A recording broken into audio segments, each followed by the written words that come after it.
ulama. Jangan lupa ya ikhwan, bahwa ulama itu diistimewakan oleh Allah Subhanahu wa taala dan dipuji dalam Al-Qur'anul Karim. Allah menyatakan dalam firman-Nya, faqala ta'ala innama yakhshallaha min ibadihi ulama. Sesungguhnya saudara, dari hamba-hamba Allah ini yang takut, betul-betul takut kepada Allah adalah golongan ulama. Dari ulama-ulama yang istiqamah, semakin tinggi ilmunya semakin tawadu, semakin tinggi ilmunya semakin takut kepada Allah, semakin tinggi ilmunya saudara semakin sayang kepada umat, sehingga serius fokus untuk membimbing, membina dan mengajak umat ke jalan kebenaran. Alhamdulillah. Makanya kedudukan ulama itu ditinggikan oleh Allah sekian banyak derajat saudara. Allah menyatakan dalam Al-Qur'anul Karim, faqala ta'ala yarfa'illahu alladhina amanu minkum walladhina utul ilma. Allah yang menyatakan bahwa Allah meninggikan kedudukan orang-orang yang beriman dan memiliki ilmu daripada kamu sekalian. Derajat, beberapa derajat saudara. Jadi Allah memuliakan para ulama, Allah mengistimewakan para ulama. Nah, kalau Allah yang maha mulia, maha suci, maha tinggi memuliakan para ulama, maka kita sebagai hamba-hamba Allah wajib memuliakan para ulama kita. Jangan coba-coba kita pernah ngajar kepada para ulama sudah. Hati-hati. Ini zaman sekarang udah zaman edan sudah. Banyak orang kurang ngajar oleh kiai, kurang ngajar sama ulama. Baru belajar tidak seberapa, saudara merasa lebih hebat daripada ulama. Kadang-kadang ulama-ulama salaf saudara direcehkan sama mereka, diremehkan sama mereka. Dia merasa lebih hebat daripada ulama-ulama salaf kita. Na'udzubillah min. Nah, karena itu saudara, kenapa para ulama ini begitu dimuliakan oleh Allah, begitu diistimewakan oleh Allah? Karena mereka rujukan umat, karena mereka tempat bertanya umat tentang hukum-hukum Allah. Maka itu Allah perintahkan kepada kita dalam Al-Quran, fas'alu ahla dzikri in kuntum la ta'lamun. Tanyakan kepada ahli dzikri. Siapa itu ahli dzikri? Ahlul Quran, ulama, fuqaha. Sudah tanya kepada mereka. Kalau kamu tidak tahu masalah dalam urusan Islam, siapa yang tidak tahu urusan akidah? Hanya ulama. Siapa yang pengen tahu urusan fikih? Hanya ulama. Siapa yang mau tahu mana akhlak baik, mana akhlak tidak baik? Belajar kepada ulama. Jadi ulama berdasarkan firman Allah dalam ayat tadi, rujukan tempat bertanya sudah. Kira-kira sampai di sini jelas tidak? Jelas tidak? Saudara, berkaitan dengan ini, maka Nabi Sayyidina Muhammad sallallahu alaihi wasallam menyampaikan kepada kita tentang posisi dan peran ulama. Sudah singkat Nabi mengatakan, apa kata beliau? Kama qala Nabi sallallahu alaihi wasallam, al ulama warasatul anbiya. Ini yang tadi dibawakan oleh ketua MUI kita sudah. Tadi ketua MUI Kecamatan Cicurug membawakan hadis ini, yaitu al ulama warasatul anbiya.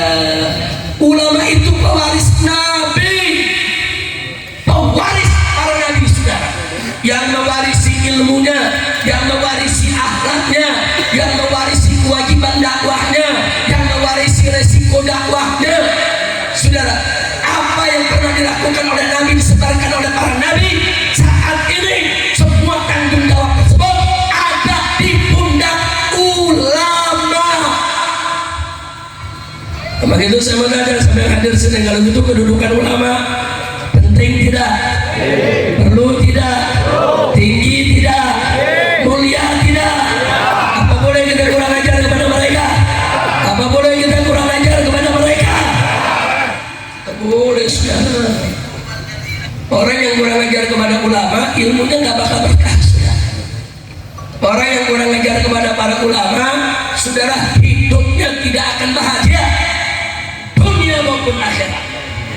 Nah, maka itu apa yang tadi sudah disampaikan oleh Ketua MUI kita, hendaknya kita jadikan pegangan, muliakan para ulama kita.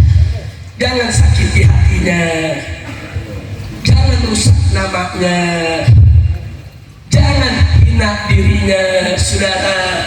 Kalau kita ketemu para ulama kita, saudara temui dengan sopan, santun, ramah, cium tangannya, saudara, minta doanya, ambil berkahnya, saudara. Itulah etika Ahlus Sunnah wal Jamaah. Bagaimana mereka memperlakukan para ulama. Alhamdulillah. Nah, baik ya Tuhan.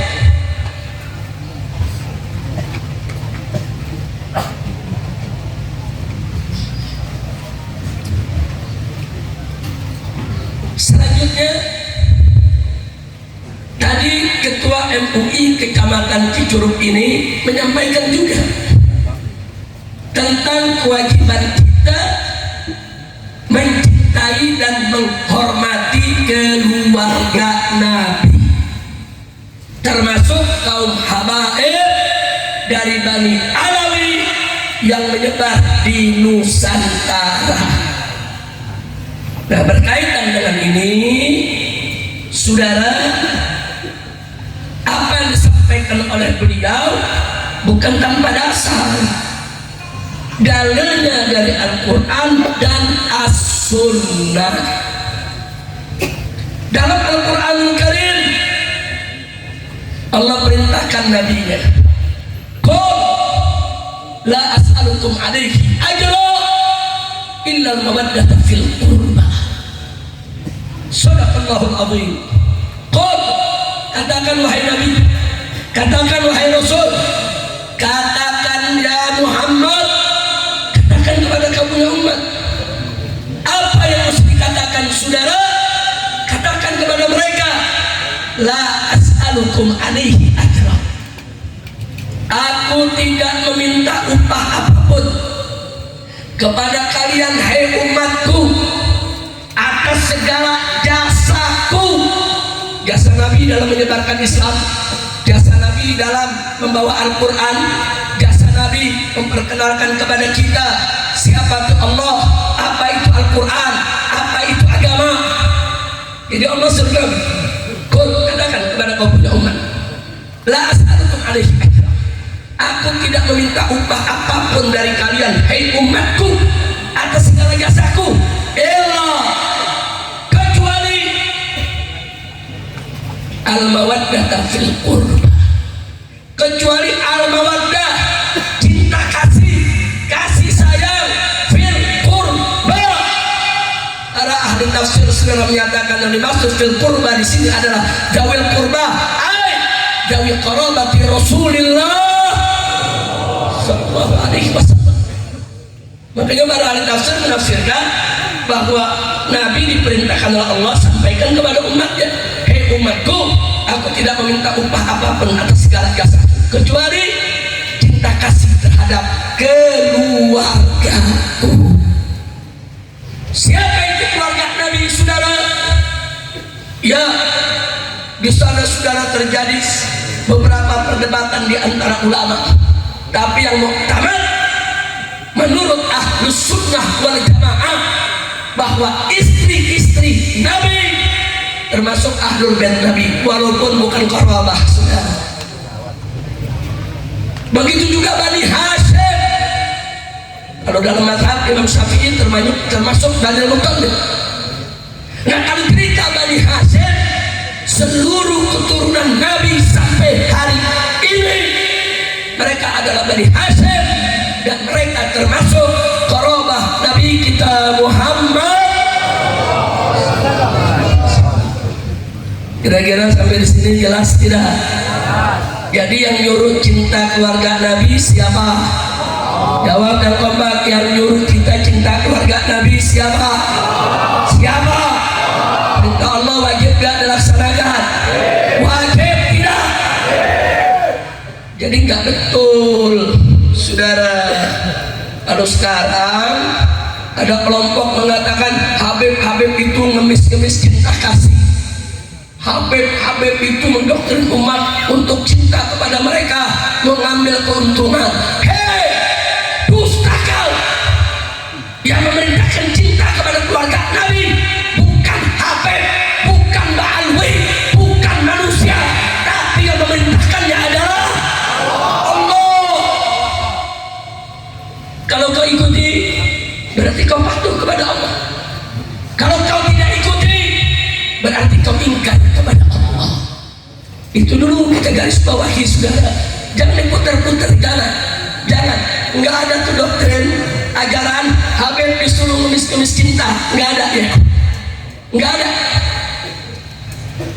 Nah kemudian, saudara, Nabi alaihi salatu wassalam dalam hadis sahih diriwayatkan oleh Imam Muslim dan beberapa imam hadis lainnya, sudah Nabi katakan, taraktu fikum mustaqalain, aku tinggalkan kepada kamu sekalian dua pusaka yang teramat berat dan penting.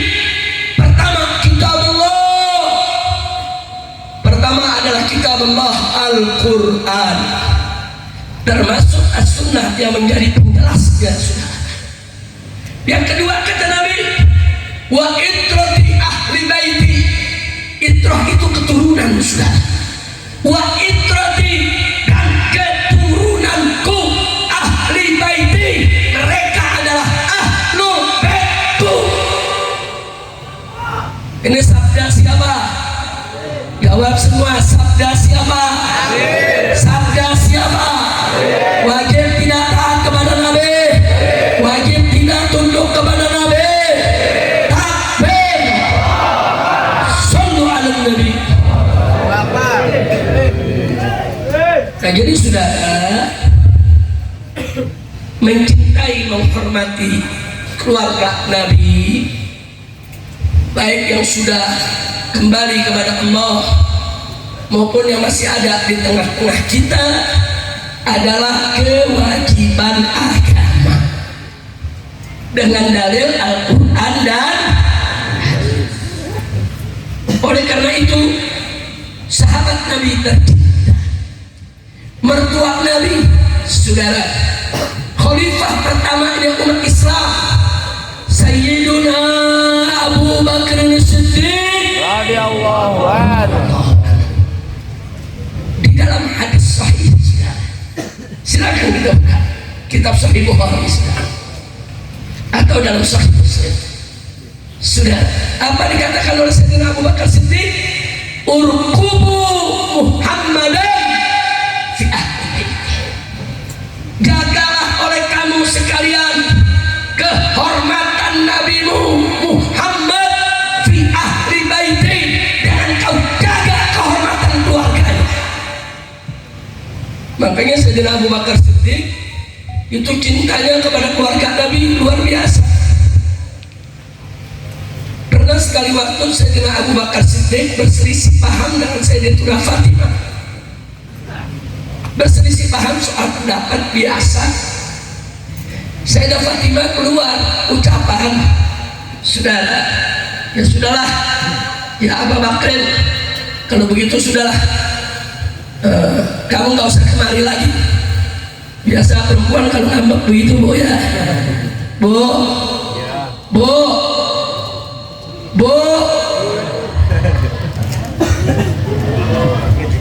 tapi apa jawab Abu Bakar?